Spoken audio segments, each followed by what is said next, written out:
Hey guys, thank y'all for attending the Construction Rodeo. I'm Trenton from CED, and today we're going to be doing a little test on how to secure a cut-in box. You'll be rated today on your time and how tight the box is. First things first, always guys in electrical, make sure the power is turned off anything you work on. Always before doing any drilling or cutting, make sure you wear your safety glasses and proper gloves to not get cut. Today we'll be using just a couple of small tools that are needed. Number one, we'll be using the Milwaukee M12 oscillating tool for your cut-in, and you'll need a carpenter's pencil, of course your cut-in box, and just a Phillips screwdriver. And to do this, guys, you just get your measurements on the wall, make sure you don't hit any studs. Today I think you guys are going to be sharing some boxes, so just make sure you leave some space for everyone. I'm going to cut this one in the center. You take your box, you flip it face down with the screws all the way in. Make sure it's nice and level. Of course, you will want to use a level. Today is just for information purposes only. And then you'll see some knockouts on the box, but you basically just draw your lines just nice and straight on all edges. Once you get your lines nice and straight, you will then use the box as your guide point to cut your lines straight across, because you want to make sure that you have access for your flanges here to hang on to the side of the, either it be sheetrock, paneling, wood, whatever you happen to be working on, and then just draw your line straight across. Typically use a pencil, because people don't want you marking on their walls with magic marker, because sometimes the plates won't cover them up. Use whatever speed you feel comfortable. I'd like to cut on speed 4 to 6. Then once you get your line drew out, oscillating tool, and just flip your line.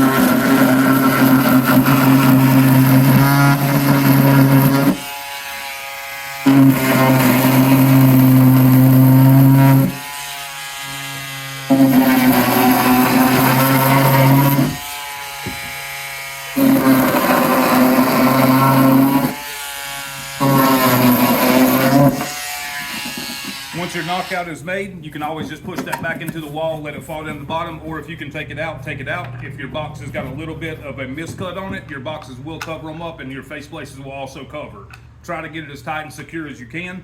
Once those cuts are made, make sure your ears are flat down, line up your box, push it all the way back, and make sure your screws are pushed all the way down. You can either use a Phillips screwdriver or a drill. I prefer a screwdriver when messing with sheetrock, so it doesn't press too hard. You just keep screwing until you feel it tighten up on the back of the box.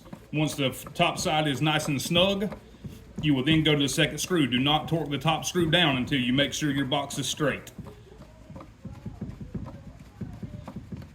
Once that side is snug, make sure our box is nice and lined up. Our cuts are there. We're not going to fall through the sheetrock. We will then come to the other side and tighten it down. And again, you can use a drill for this, but I prefer a screwdriver to make sure you don't over tighten and warp the box.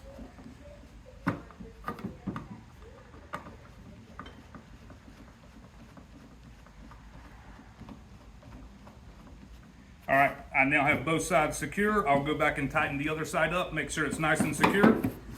Now your box is nice and secure and wiggling from the back side. It's good and straight. You will then pop out the top holes here and drop your wire in. Good luck, guys. Hope everyone passes the test.